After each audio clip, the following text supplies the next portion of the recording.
Governments say they work for your financial freedom, but history tells a different story. It whispers a tale not of prosperity for all, but of power for the few. From the moment the first Roman emperor realized he could melt down a silver denarius, mix it with cheaper metal, and mint more coins to pay his legions, a pattern was set, a pattern that echoes through the centuries, right up to the glowing screens of today's digital money. What we see isn't progress. It's the same age-old game, played on a grander, more sophisticated stage.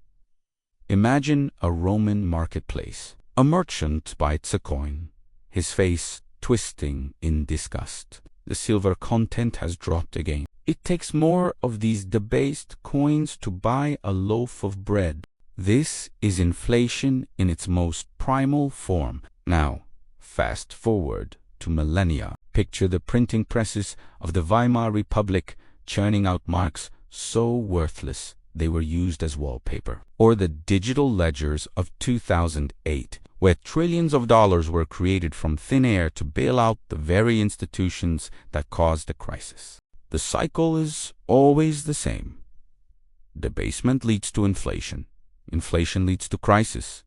And crisis leads to a bailout that resets the system, ready for the next round. The core of this cycle is a hidden tax, a subtle transfer of wealth. When a government or a central bank creates more money, the value of the money already in your pocket, in your savings account, diminishes. Your hard-earned wealth is silently siphoned away. In ancient Rome, emperors used debasement to fund their wars and lavish lifestyles. They diluted the value of citizens' savings to pay for imperial ambitions. Today, quantitative easing, or QE, does something remarkably similar.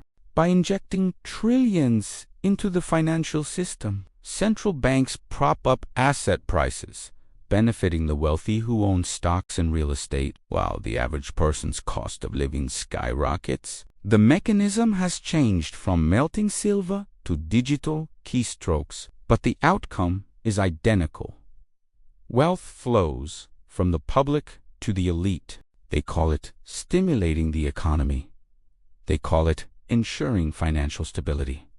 But what it truly is a system of control. Think of it like this. Debt is a chain. When governments run massive deficits, they are chaining future generations to their decisions. When individuals are encouraged to take on mortgages and loans they can barely afford, they become cogs in a machine, their lives dedicated to servicing that debt. This isn't freedom, it's servitude disguised as opportunity. The promise of financial freedom is dangled before us like a carrot, but the system itself is designed to keep it just out of reach for the majority. True freedom means having control over your own economic destiny, not being a pawn in a larger game where the rules are written by those in power. Look at the parallels. Roman emperors became gods. Their face is stamped on every coin, a constant reminder of who held ultimate authority. Today, the heads of central banks are treated like modern oracles. Their every word moves global markets. They hold press conferences in grand halls that resemble modern temples, assuring us that they have everything under control. The marble temples of Rome have dissolved into the glass and steel skyscrapers of global finance, but the high priests remain. The power to create and control money has always been the ultimate power. It builds empires, and when abused, it destroys them. So, where does that leave us? Are we simply doomed to repeat this cycle forever? Not necessarily. The first step to breaking any cycle is to understand it, to see the machinery working behind the curtain. When you understand that inflation isn't a mysterious force of nature, but a policy choice, you start to see the world differently. When you realize that the 2008 crisis wasn't a random accident, but the predictable outcome of a flawed system, you become empowered.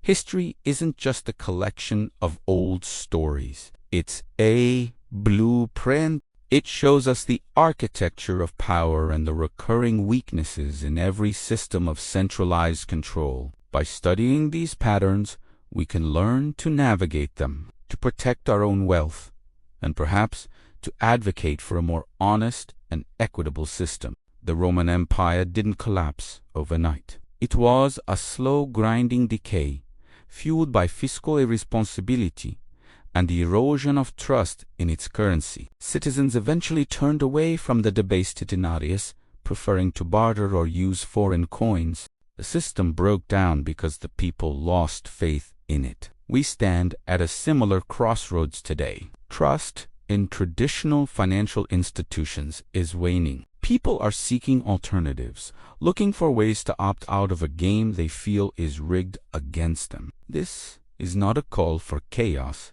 but a call for awareness.